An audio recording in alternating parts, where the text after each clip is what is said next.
What if the biggest move of the Broncos offseason hasn't happened yet and is hiding in plain sight? As the smoke clears from the explosive UFL championship where the DC Defenders crushed the Michigan Panthers 58-34 in Erie, calm settles over the NFL landscape. But beneath the surface, whispers are already circling. The spring league has ended, and now comes the moment of quiet chaos, when teams comb through the UFL's overlooked talents in hopes of striking gold. History tells us, when that window opens, the Denver Broncos pay attention. So far, Denver hasn't made a move, but don't let the silence fool you. This franchise has developed a habit, almost ritualistic, of diving into spring leagues when the dust settles.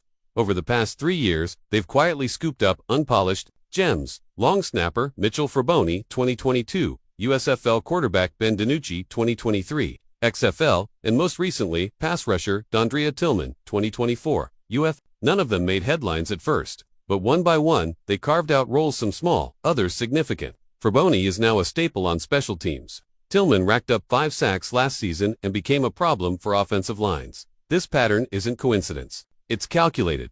Denver scouts know that spring football isn't about flash, it's about hunger. It's where players fight not for fame, but for a second chance, and those are often the most dangerous ones.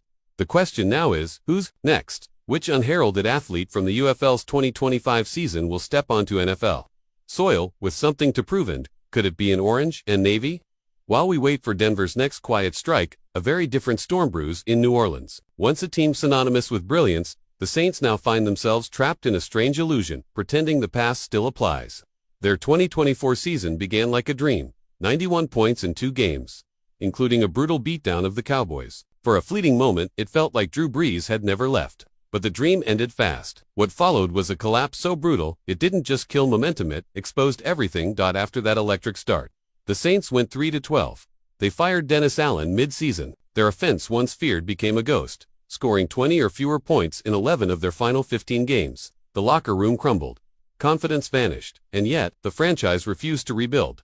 It's now been 4 years since Brees' retirement, and New Orleans still clings to the mirage. Their offseason was awkward and unconvincing. No drastic moves, no full reset, just more extensions, more restructures, and more bets on aging names like Alvin Kamara and Brandon Cooks. They let rising star corner Paulson Adebo walk. They gave big money to Chase Young, who's recorded fewer sacks in 4 seasons than some players do in 1. The result, one of the league's oldest rosters, strapped for cap space and stuck in a holding pattern that screams denial. And then came the curveball. Derek Carr retires.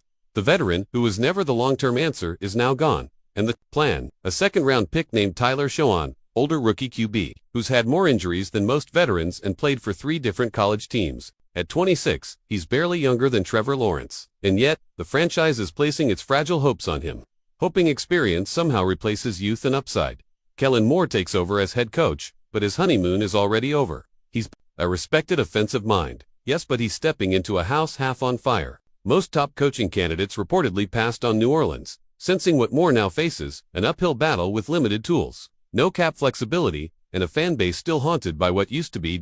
Make no mistake, the Saints aren't just in transition, they're at a crossroads. And ironically, the best possible outcome for 2025 might be disaster, a full collapse, a bottom out so undeniable that it forces the front office to finally accept reality. Only then could they reset properly, maybe even with the one pick in 2026 and a shot at hometown prodigy Arch Manning. But until that happens, New Orleans walks a tightrope over a crumbling foundation. Fantasy experts are backing away. Oddsmakers have them tied for the worst Super Bowl odds in the NFL at 250-1. Their win total, a mere 5.5, the lowest in nearly 3 decades. This isn't just a decline, it's a quiet unraveling.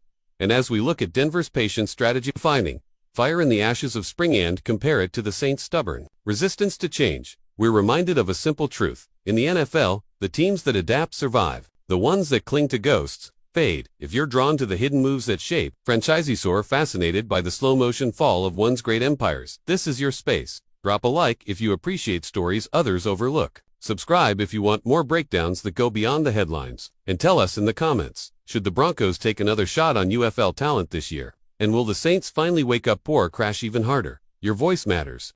Let's talk football, where the real stories are just beneath the surface.